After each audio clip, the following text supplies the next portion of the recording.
The Darkest Secret in 1970s. Rock isn't about drugs. It's about a piece of paper. Steven Tyler used the court to make an isolated 16-year-old his legal ward. It wasn't for protection.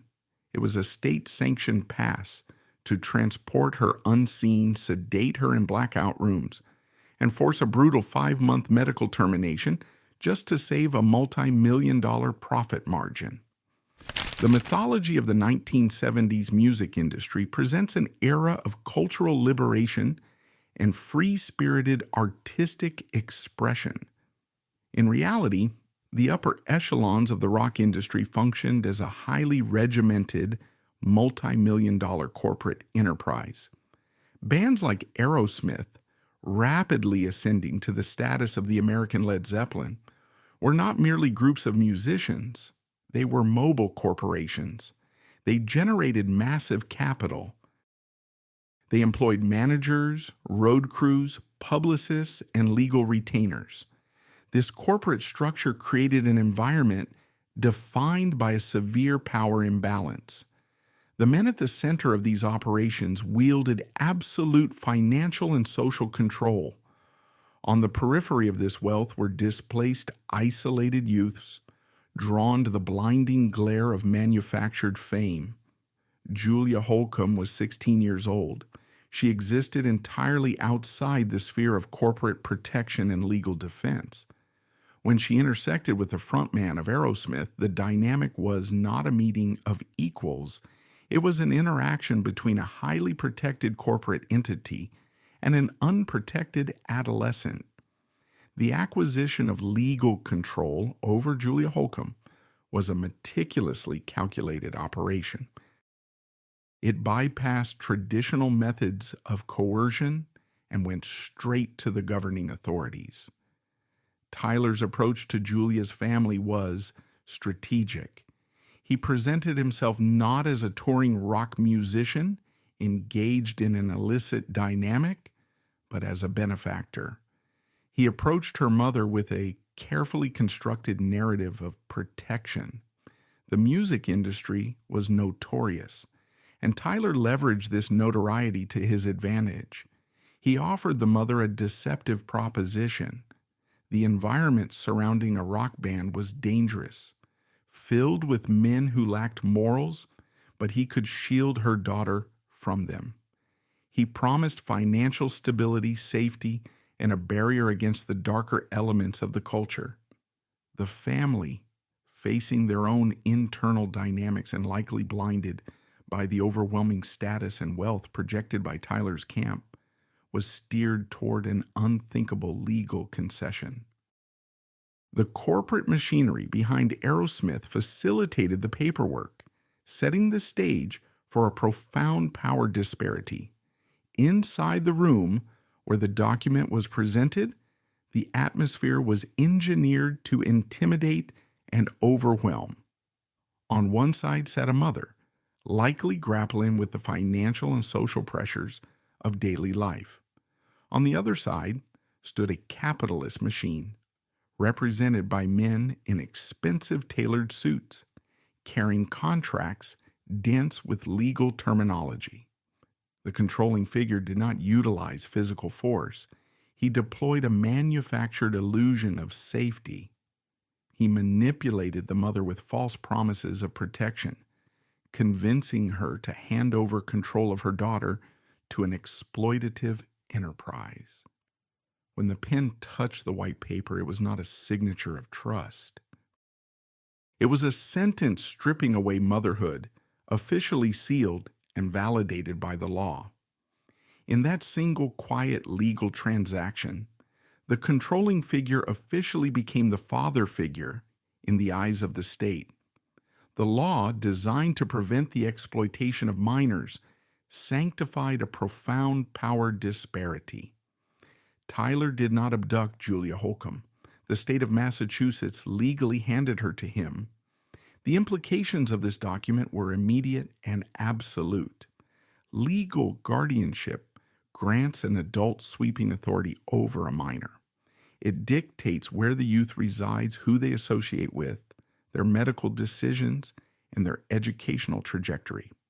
By securing this document, Tyler's legal team effectively neutralized the most significant threat to their operation: federal law.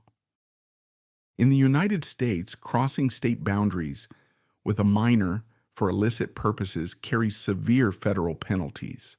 The Federal Bureau of Investigation monitors such activities, and local law enforcement agencies are trained to intervene.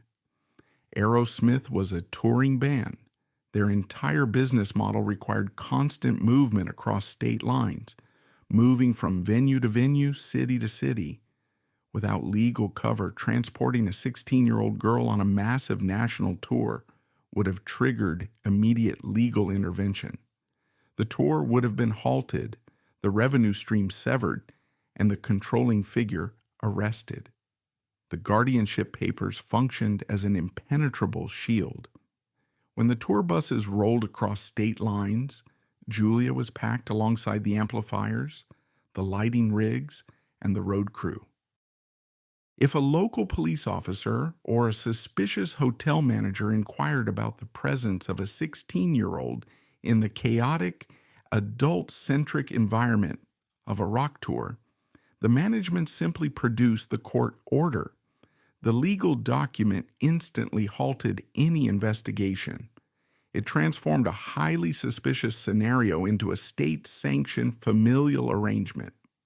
Law enforcement officers, bound by the rigid parameters of court orders, were forced to stand down.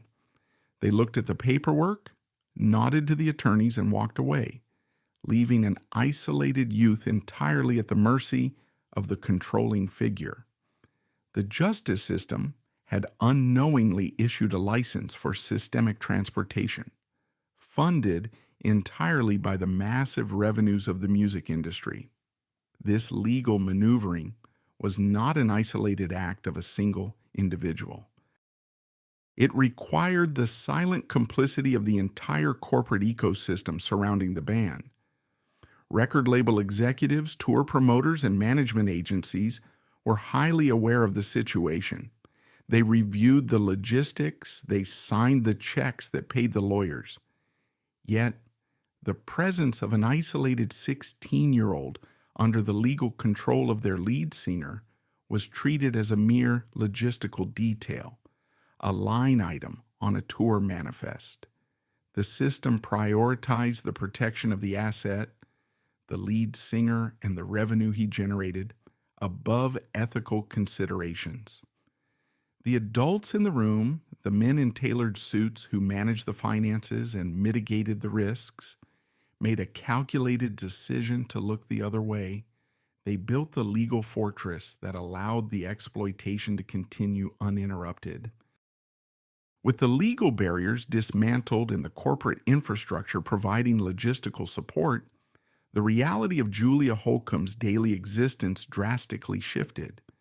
She was removed from her geographical roots and inserted into the relentless, nocturnal machinery of a national rock tour. The initial promises made to her family, promises of protection, care, and a superior lifestyle, evaporated the moment the tour commenced. The guardianship document had served its purpose. It was not a blueprint for a family. It was a permission slip for total control. The legal architecture constructed by the corporate machinery of Aerosmith provided the internal authorization for the arrangement, but an operation of this magnitude required a second layer of defense. To move a 16-year-old youth across the country in the highly visible orbit of a major rock band, the controlling figures could not rely solely on a piece of paper in a briefcase. They needed the general public, law enforcement, and other adults to view the situation and see no reason to intervene. They required an external shield. This shield was not forged in a courtroom. It was manufactured in the editorial offices of the 1970s music press. The rock journalism industry during this era operated in a state of deep symbiotic dependency with the musicians they covered. Magazines, alternative weeklies, and entertainment reporters relied entirely on exclusive access to generate revenue. If a publication exposed the severe ethical breaches occurring within the hotel suites of a top-tier touring band, that publication would be instantly blacklisted by the record labels. Tour managers would sever access, publicists would deny interviews, and the magazine would lose its primary economic driver. Faced with the choice between journalistic integrity and financial survival, the media apparatus made a calculated decision to collaborate. They functioned as the public relations division for a systemic power disparity. They did not hide Julia Holcomb or the other youths caught in similar environments. Instead, they executed a profound linguistic deception. The media fundamentally changed the vocabulary used to describe these isolated adolescents. Journalists explicitly avoided accurate terminology. Words denoting youth, dependency, or minority status were eradicated from the editorial style guides. In their place, the press deployed a lexicon designed to project power, autonomy, and maturity. A 16-year-old was rebranded as a muse. She was titled a queen of the scene, or introduced as a longtime companion. This was not a harmless stylistic flourish. It was a deliberate manipulation of public perception. By assigning titles of royalty or artistic inspiration to an adolescent, the journalists actively transferred the agency of the situation onto the youth. The narrative presented to the reading public suggested that these girls were sophisticated, calculating operators who had navigated their way into the inner circles of the rock elite. It implied that they held power over the adult men. This linguistic framing completely masked the severe power imbalance. If a publication labels a 16-year-old a muse, the reader does not see a youth stripped of her social support systems. The reader sees a powerful woman commanding the attention of an artist. The media took a scenario defined by absolute control and packaged it as a glamorous avant-garde lifestyle choice. They convinced millions of readers, including the parents of an entire generation, that the presence of young teenagers in the touring entourages of men in their mid-20s was a progressive cultural movement. The textual deception was reinforced by a highly orchestrated visual forgery. The photographs published in these magazines were the result of meticulous staging. When a youth like Julia was photographed, the reality of her age was systematically erased. Professional stylists and makeup artists were deployed. They applied heavy foundation to conceal the natural texture of adolescent skin. They utilized dark cosmetics, aggressive contouring, and mature hairstyles to artificially age the subject. The clothing selected for these shoots, haute couture, sheer fabrics, platform boots, was designed for adult women. Photographers directed the staging to project an aloof, jaded maturity. The camera angles were manipulated to distort the youth's physical proportions. The resulting images printed on glossy pages were spectacular fabrications.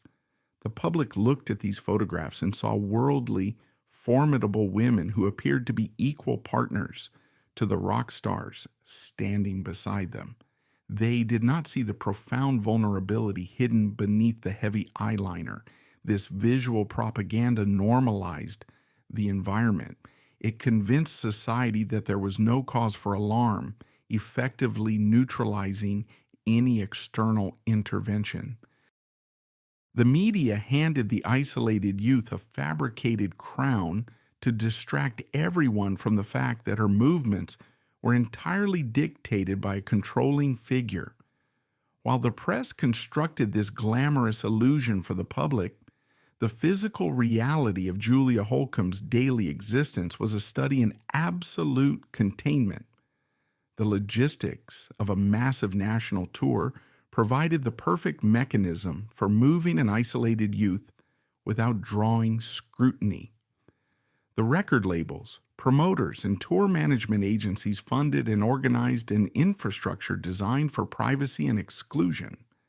When the Aerosmith touring apparatus arrived at a stadium or a luxury hotel, the controlling figure did not walk through the main lobby with a 16-year-old girl. They utilized the industrial pathways of the capitalist machine. The tour management coordinated with venue operators and hotel security to secure access to underground loading docks, subterranean parking garages, and freight elevators. These were the same logistical routes used to transport heavy flight cases and amplifiers. By moving Julia through these service corridors, the management bypassed the front desks, the concierges, and the general public. They filtered her through the concrete arteries of the buildings, entirely unseen. The private security personnel, the bouncers, and the road crew acted as human barriers. These were grown men, professionals on a payroll, whose salaries depended on the seamless operation of the tour. They stood guard at the elevators and monitored the hallways. They were fully aware of the age and the status of the youth being moved through these corridors, but their economic incentives dictated total silence. The corporate structures of the tour transformed dozens of adult professionals into active participants in the containment process. They were paid to look away, and they performed their jobs with ruthless efficiency. Once inside the hotel suite, the physical isolation was absolute. These rooms were not homes, they were temporary holding environments. The doors were secured, often monitored externally by the tour's security detail. The physical environment was meticulously managed to disconnect the youth from the outside world. Heavy blackout curtains were permanently drawn across the windows. Sunlight was eradicated. The natural progression of day and night was eliminated. For a 16-year-old, the developmental necessity of routine, peer interaction, and education was completely severed. Julia did not attend classes. She did not have friends her own age. She did not possess a schedule of her own. Her biological clock was forcibly inverted to serve the nocturnal demands of the touring industry. While a standard adolescent would be waking up for school, Julia was forced into a nocturnal existence. She slept during the daylight hours while the band recovered from the previous night's performance. She was expected to be awake, alert, and entirely compliant during the late hours of the night when the controlling figure returned from the stadium. This chronic disruption of the circadian rhythm is a profound method of psychological destabilization. Sleep deprivation and the inversion of natural time cycles severely impair cognitive function. It strips a developing mind of its defensive capabilities, inducing a constant state of exhaustion and disorientation. She lost track of the days. The cities blurred together into a continuous, identical loop of hotel walls and artificial light. The silence of her containment stood in stark, terrifying contrast to the roaring volume of the band's public existence. Steven Tyler stood on stages before tens of thousands of screaming fans, projecting an image of ultimate freedom and artistic rebellion. Simultaneously, the youth he held legal guardianship over sat in a sealed, silent room miles away. Her entire reality was reduced to waiting. She remained confined to luxury hotel rooms, cut off from basic developmental needs, and dependent entirely on the schedule and demands of the controlling figure. She was a secondary asset in a massive corporate portfolio, stripped of her autonomy and hidden behind a wall of security guards and fabricated media narratives. To maintain this level of absolute compliance and to neutralize the inevitable psychological despair of a trapped adolescent, the environment required one final devastating element. Physical locked doors and inverted sleep schedules were highly effective, but to ensure that the youth did not resist her containment, her internal chemistry had to be managed. The controlling figure needed a method to secure not just her physical location, but her mental state. The physical containment of an isolated youth within the labyrinthine corridors of luxury hotels was highly effective, but physical barriers are ultimately fallible. A locked door can be opened. A security detail can be bypassed if the individual inside possesses the cognitive drive to escape. A 16-year-old adolescent naturally possesses an inherent drive for autonomy, peer connection, and stimulation. To maintain absolute unbroken compliance over an extended national tour, the physical isolation had to be reinforced by a far more insidious mechanism. The controlling figure and the surrounding corporate infrastructure required a method to lock the youth's mind as securely as they had locked the hotel suite doors. This was achieved through the systematic, deliberate introduction of heavy narcotics. Within the mythology of the 1970s music industry, the presence of illicit substances is frequently romanticized as an expression of artistic rebellion or harmless, hedonistic partying. This narrative fundamentally misrepresents the function of narcotics in an environment defined by a severe power imbalance. When adult men introduce heavy chemical agents to a legally bound adolescent, the substances are not recreational. They are functional. They are deployed as tools of behavioral modification and cognitive suppression. The daily reality for Julia Holcomb was not a continuous, glamorous celebration. It was a state of enforced, stagnant waiting. Cut off from educational institutions, family, and peers, the psychological weight of the isolation was immense. A functioning teenage mind would rapidly deteriorate into severe depression or active rebellion under such suffocating conditions. To neutralize this inevitable psychological resistance, the environment was saturated with chemical sedatives and stimulants.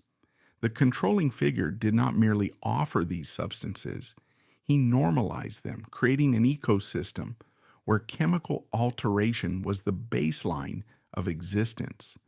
This introduction of heavy narcotics fundamentally altered the power dynamic. Prior to the chemical intervention, the control was primarily legal and physical. Once the youth's neurochemistry was compromised, the control became absolute. The adolescent brain is highly susceptible to chemical dependency. By providing a steady, unmonitored stream of narcotics, the controlling figure engineered a profound biological tether.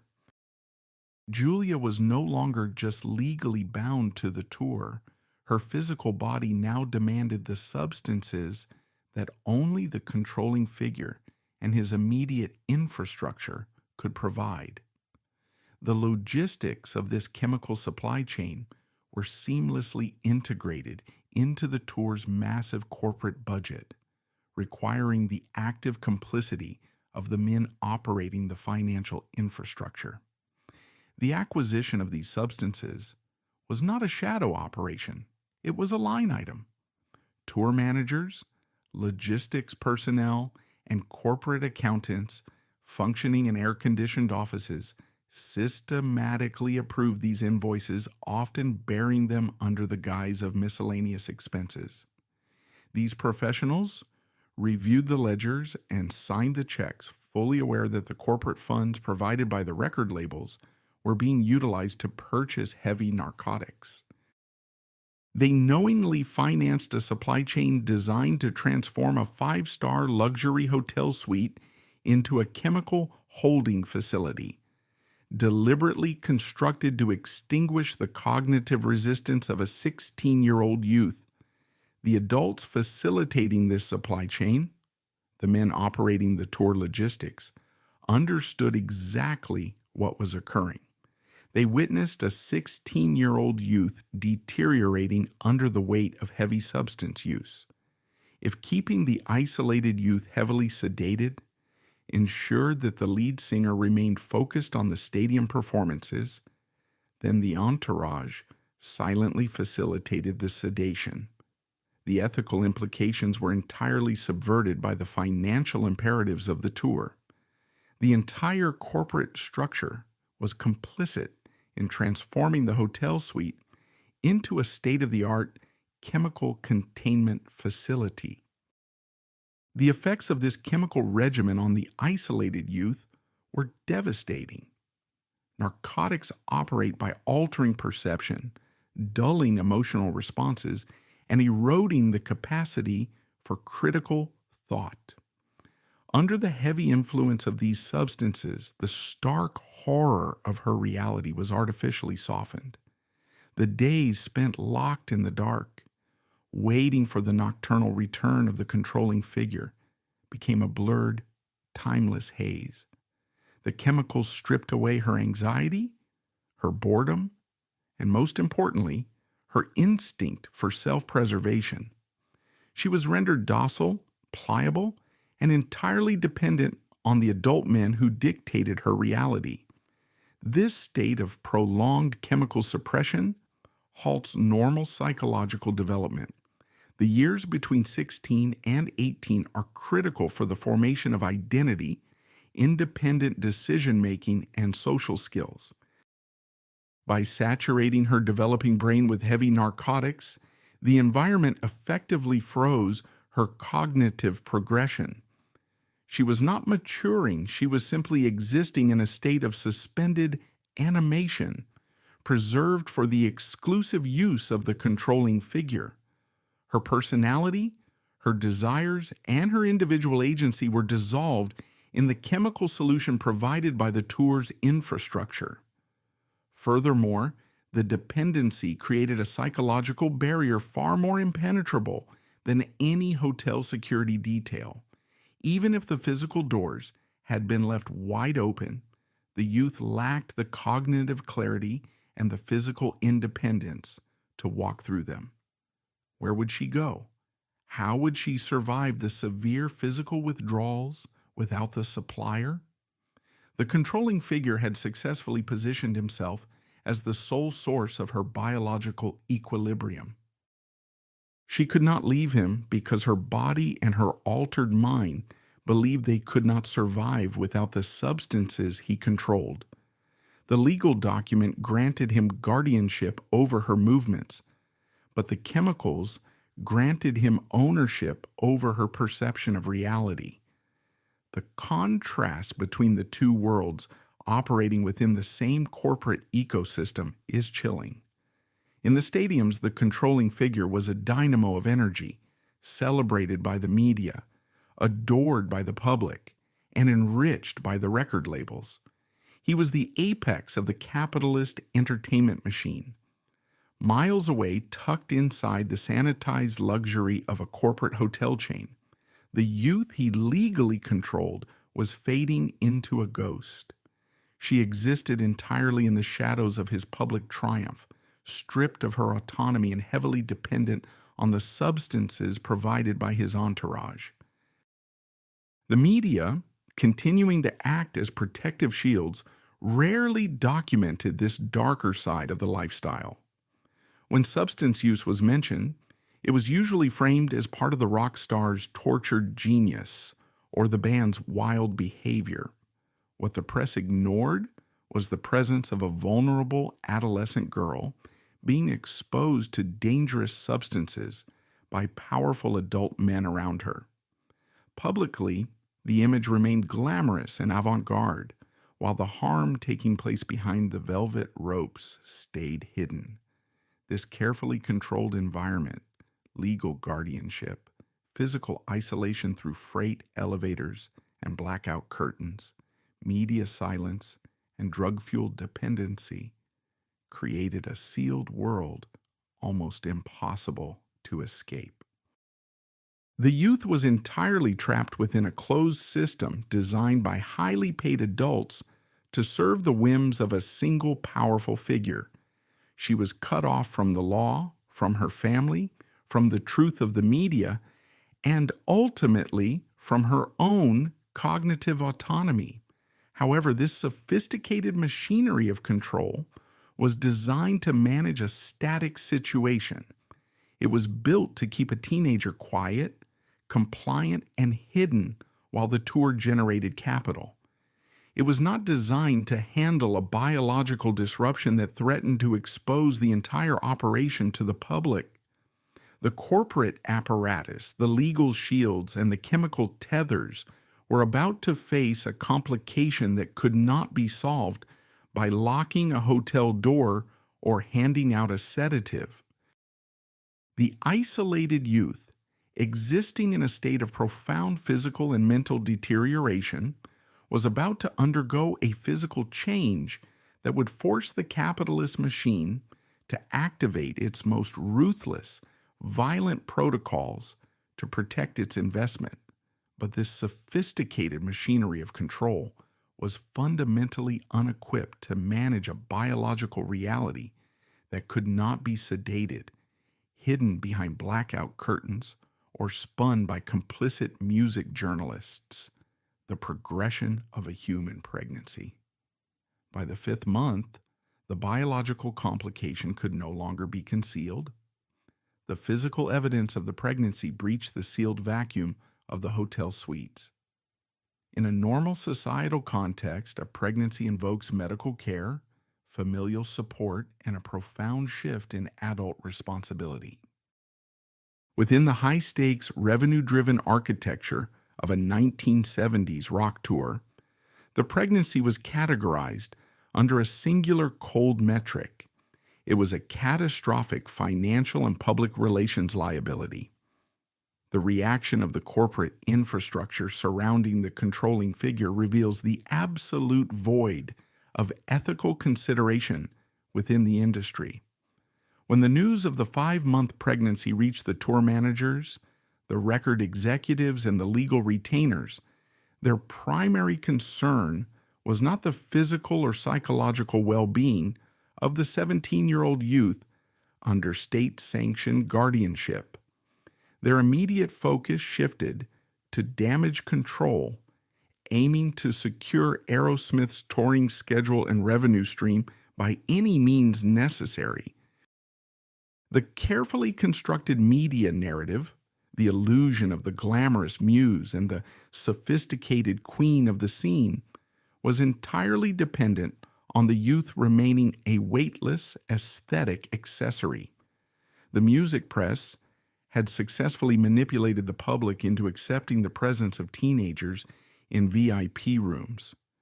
But a visibly pregnant 17-year-old traveling with a 27-year-old rock star threatened to shatter that carefully curated illusion. The visual reality of a late-term pregnancy would strip away the bohemian facade and expose the severe power imbalance to the general public, law enforcement, and investors. It threatened to trigger the exact legal and social scrutiny the guardianship papers were designed to prevent. Therefore, the corporate entity made a calculated, unanimous decision. The biological complication had to be eradicated. There was no internal debate regarding the youth's bodily autonomy, her mental state, or the severe physical trauma associated with a late-term medical termination. She was not viewed as a patient or a developing mother. She was viewed as a damaged component in a massive logistical operation that required immediate surgical correction. The process of securing the youth's consent for the procedure was a masterclass in systemic coercion. The controlling figure and his surrounding apparatus did not need to use physical force. They simply weaponized the environment they had spent months building. They utilized a highly coordinated campaign of psychological pressure, leveraging every vulnerability they had carefully cultivated. First, they leveraged her absolute isolation. Julia had no family to consult, no peers to offer perspective, and no independent access to medical counsel. The only adults in her orbit were the men whose salaries depended on the continuation of the tour. She was surrounded by a unified front of tour managers and handlers who continuously reiterated the catastrophic consequences of her pregnancy. They framed the unborn child not as a life, but as an existential threat to the controlling figure's career, his art, and his future. They systematically shifted the burden of the corporate entity's financial stability onto the shoulders of a 17-year-old, inducing overwhelming guilt and panic. Second, they weaponized the legal guardianship. The document that was ostensibly signed to protect her was now used as an implicit threat. The controlling figure held the legal authority to dictate her living arrangements. The unspoken yet ever-present ultimatum was total abandonment. If she refused the procedure, the legal protection, the financial support, and the insulated hotel environment would vanish. She would be cast out onto the streets of whatever city the tour happened to be occupying, entirely destitute. For youth who had been completely removed from society and stripped of basic survival skills, the threat of sudden abandonment was paralyzing. Finally, and most devastatingly, they leveraged her chemical dependency. Months of unmonitored narcotic use had severely compromised her cognitive function, making her entirely physically dependent on the tour supply chain, just as the pregnancy became impossible to hide. The adults coordinating the coercion implicitly controlled her access to the substances her altered neurochemistry now demanded. To defy the controlling figure was to risk immediate, unmanaged physical withdrawal, a terrifying prospect that effectively dismantled any remaining capacity for independent resistance. Cornered by legal authority, profound isolation, the threat of destitution, and heavy chemical dependency, the youth was systematically broken down until she submitted to the demands of the corporate machine. The choice to proceed with the termination was not an exercise of bodily autonomy. It was the final desperate surrender of a mind that had been methodically stripped of all defensive capabilities. The execution of the procedure required the complicity of a final institution, the medical establishment. The logistics were handled with the same cold efficiency as booking a concert venue. The tour management located a clinic willing to perform a late-term procedure. The financial transaction was seamless, the bills paid in full by the corporate entity, ensuring discretion and rapid service. When the controlling figure and his handlers escorted the youth into the medical facility, the reality of the scene was entirely grotesque. The medical professionals were presented with a 17-year-old girl, visibly disoriented and lethargic after months of heavy, enforced chemical suppression. Standing beside her was a 27-year-old global superstar, simply producing a piece of paper declaring legal guardianship. Under standard medical ethics, this severe disparity should have triggered an immediate array of red flags, prompting the staff to halt the procedure and alert law enforcement or child welfare agencies.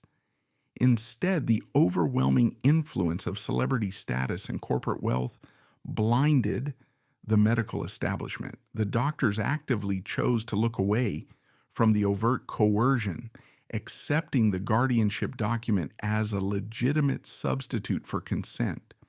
In doing so, a medical facility fundamentally designed to heal and protect was corrupted into the surgical arm of the record label.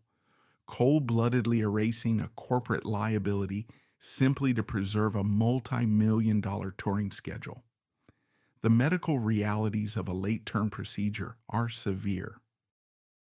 At 5 months, it is not a simple intervention. It involves significant physical trauma, prolonged pain, and profound physiological disruption. The youth was subjected to this invasive, agonizing process, not for her own health or well-being, but strictly to restore the operational efficiency of the touring schedule. Her physical body was treated as an obstacle that required violent clearing. The immediate aftermath of the procedure exposed the absolute cruelty of the power dynamic. Once the procedure was finalized and the biological complication was successfully eradicated, the problem was considered solved by the corporate apparatus. There was no psychological aftercare. There was no period of rest or rehabilitation provided for the 17-year-old who had just endured a massive physical trauma and the loss of a 5-month pregnancy. The controlling figure achieved exactly what the system was designed to do. He eliminated the threat to his revenue stream without facing a single legal, social, or professional consequence. The legal guardianship had functioned perfectly as a shield against the authorities. The media had maintained the public illusion, and the medical clinic had executed the physical requirement. Julia Holcomb was transported back to the sterile isolation of the hotel suite. The procedure left her physically traumatized and psychologically devastated, completely isolated from any medical or mental health support system. But for the men managing the operation, the crisis had passed. The tour dates remained intact. The record sales were secure. The corporate machine simply stepped over the physical and psychological wreckage of the isolated youth, adjusted the lighting rigs, and prepared for the next stadium performance as if nothing had happened. The corporate ecosystem of a high-tier touring band operates on a rigid, unsentimental metric of utility. Every component of the tour, from the lighting rigs to the transportation logistics to the individuals permitted inside the VIP enclosures, must serve the operational efficiency and the aesthetic image of the primary asset. For months, the isolated youth had successfully fulfilled her designated function. She had acted as a silent, compliant, and visually appropriate accessory to the controlling figure's public persona. However, the severe medical intervention fundamentally altered her status within this closed economy. Following the late-term procedure, the youth was returned to the hotel environment, but the internal dynamics of the containment had permanently shifted. She was no longer the flawless, weightless projection of the muse that the music press had so carefully manufactured. The physical toll of the medical termination was severe, requiring a recovery period that disrupted the relentless, nocturnal momentum of the tour. More significantly, the psychological fracture she sustained was absolute. A 17-year-old adolescent, heavily dependent on chemical substances and entirely severed from her familial support structure, cannot independently process the magnitude of a coerced late-term medical termination. The trauma manifests through severe neurobiological destabilization. The environment that had previously been categorized by stagnant waiting was now saturated with the heavy, unavoidable reality of grief, physical pain, and profound cognitive dissonance. She had become a visible, breathing reminder of the severe ethical breach the corporate machinery had orchestrated. In a standard societal framework, a guardian is legally and ethically bound to provide medical aftercare, psychological counseling, and stability following a major medical trauma. However, the document secured by Steven Tyler in a Massachusetts courtroom was never intended to function as a genuine framework of care. It was a logistical permit for systemic transportation and containment. Once the youth required actual responsibility, empathy, and medical management, her utility expired. She transformed from a heavily guarded asset into an operational liability. The reaction of the controlling figure to this shift in utility exposes the chilling apathy inherent in extreme power imbalances. The obsessive control and daily monitoring that defined the initial months of the arrangement evaporated. The controlling figure physically and emotionally distanced himself. The hotel suite, once a heavily guarded vault, became a space of total neglect. The youth was left to manage the severe physical aftermath of the procedure and the crushing weight of her psychological trauma entirely alone, aided only by the continued influx of the chemical sedatives provided by the tour's infrastructure. This withdrawal of attention signals the activation of the corporate machine's disposal protocols. The high-level entertainment industry operates on a constant cycle of consumption and replacement. The networks that procure isolated youths for these VIP environments do not value longevity or human development. They value the specific fleeting aesthetic of extreme youth and unbroken compliance. When an adolescent begins to process the reality of her containment, or when she sustains psychological damage that makes her difficult to manage, she reaches her expiration date. The mechanics of this disposal are breathtaking in their cold bureaucratic efficiency. There is no formal dissolution of the relationship. There is no severance package or transition plan. The multi-million-dollar apparatus simply initiates a process of logistical erasure. The road managers, who had previously coordinated her movements through freight elevators and secured her access to the VIP areas, simply stopped providing itineraries. The private security personnel, who had functioned as her wardens, were instructed to block her access to the controlling figure. The private jets and luxury transport vehicles departed for the next city without her. The sudden, violent severing of the logistical tether is the ultimate demonstration of the power disparity. The corporate entity merely closed its doors and moved on, leaving the discarded adolescent behind in the geographic location where her utility happened to run out. The most brutal aspect of this disposal is the immediate cessation of the chemical supply chain. For months, the isolated youth's neurochemistry had been artificially managed and suppressed by the heavy narcotics provided by the tour's handlers. Her physical body had developed a severe, rigid dependency. When the corporate machine severed ties, the supply of these substances was abruptly cut off. She was thrust into acute, unmanaged physical withdrawal on top of her untreated psychological trauma, creating a stark, devastating contrast between the two figures. The controlling figure ascended the steps of a private aviation fleet, entirely insulated by layers of management, public relations experts, and private medical personnel ready to attend to his every rehabilitative need.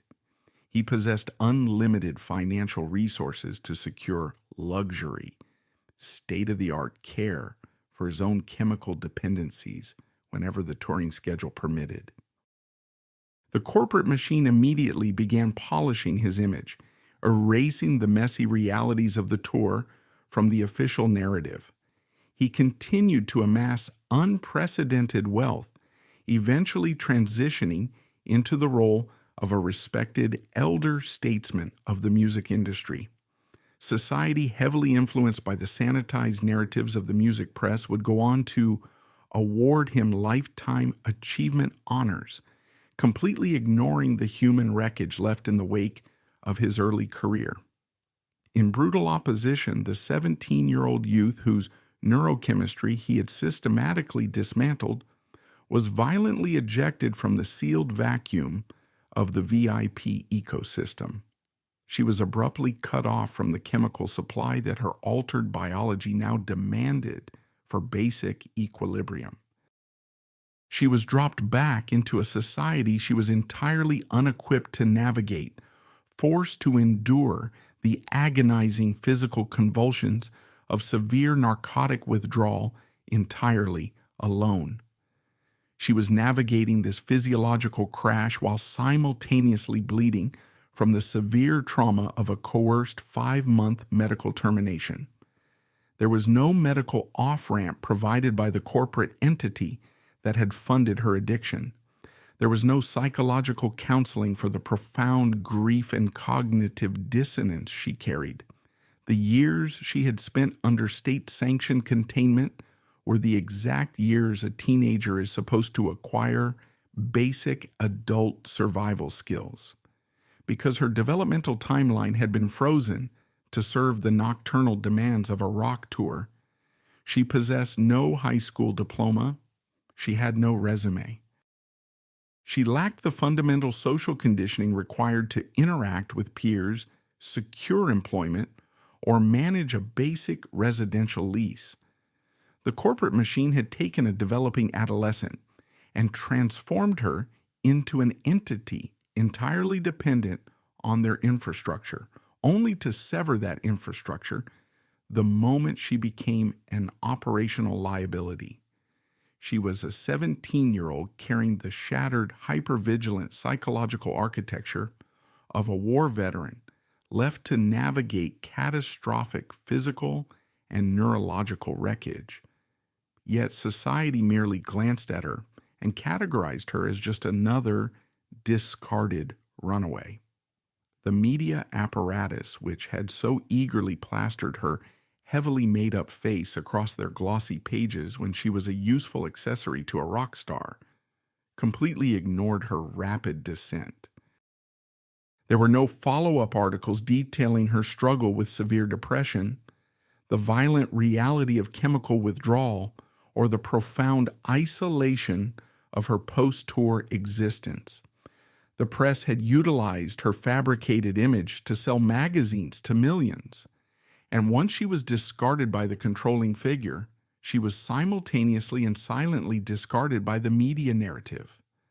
The legal document that had facilitated this entire cycle of containment, the guardianship paper signed in a sterile courtroom, became a meaningless scrap of paper.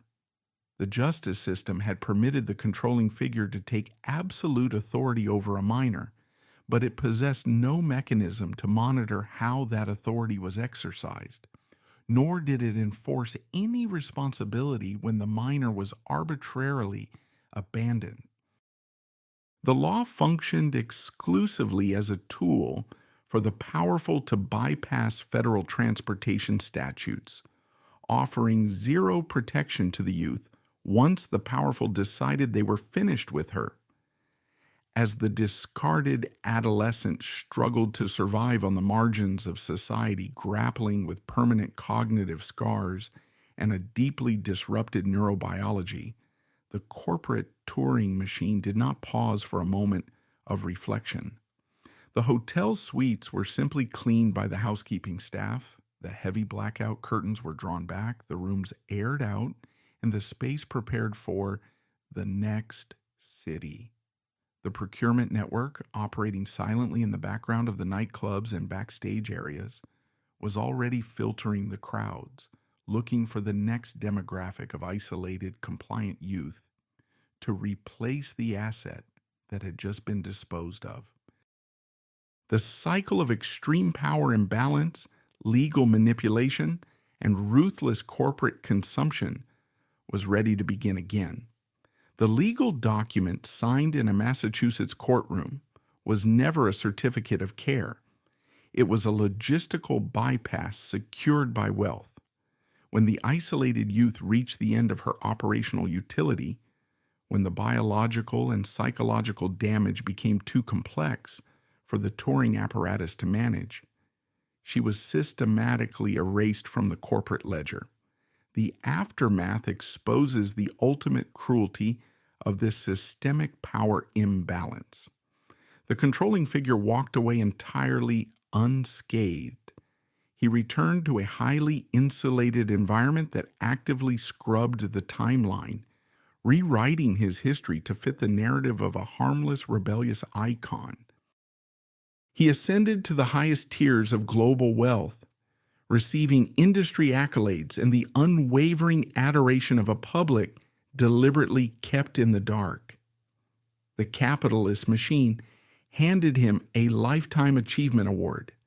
This ascent was heavily fortified by an aggressive, retroactive legal defense perimeter.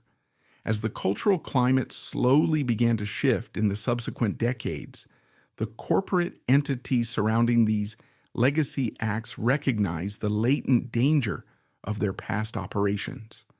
To ensure the harmless icon narrative remained pristine, high-powered law firms were kept on permanent retainer, specializing in preemptive silencing. They weaponized statutes of limitations, drafted ironclad non-disclosure agreements, and established discrete slush funds to quietly bury any resurfacing allegations. If a former member of the road crew, a marginalized groupie, or a discarded youth ever attempted to speak out, they were instantly met with the overwhelming financial and legal force of corporate litigation. The music industry did not merely ignore its history, it actively financed its erasure. This manufactured silence allowed the controlling figures to seamlessly transition from 1970s rock provocateurs to family-friendly television personalities and global brand ambassadors. The public consumed this sanitized, highly lucrative reinvention without question, completely oblivious to the sophisticated legal machinery operating in the shadows to suppress the dark realities of their youth-driven supply chains. Every authorized biography and magazine retrospective was rigorously scrubbed by publicists. The media, still financially dependent on access to these legendary artists, willingly complied with the censorship, cementing a fabricated legacy built on the absolute suppression of the vulnerable. In stark contrast, the isolated youth was left to navigate catastrophic neurological and social wreckage without a fraction of the resources that destroyed her. She was expelled from the artificial vacuum of the VIP ecosystem into a reality for which she had zero preparation. The industry that profited from her containment simply moved on, its structural integrity completely intact, ready to procure the next compliant adolescent. The severe ethical breaches, orchestrated by Steven Tyler, were not an anomaly within a vacuum. High-profile figures across the Sunset Strip utilized identical corporate infrastructures to manage, exchange, and ultimately discard teenagers. The illusion of the music industry's golden era is fracturing, revealing a shadowed history of elite structural complicity waiting to be dismantled.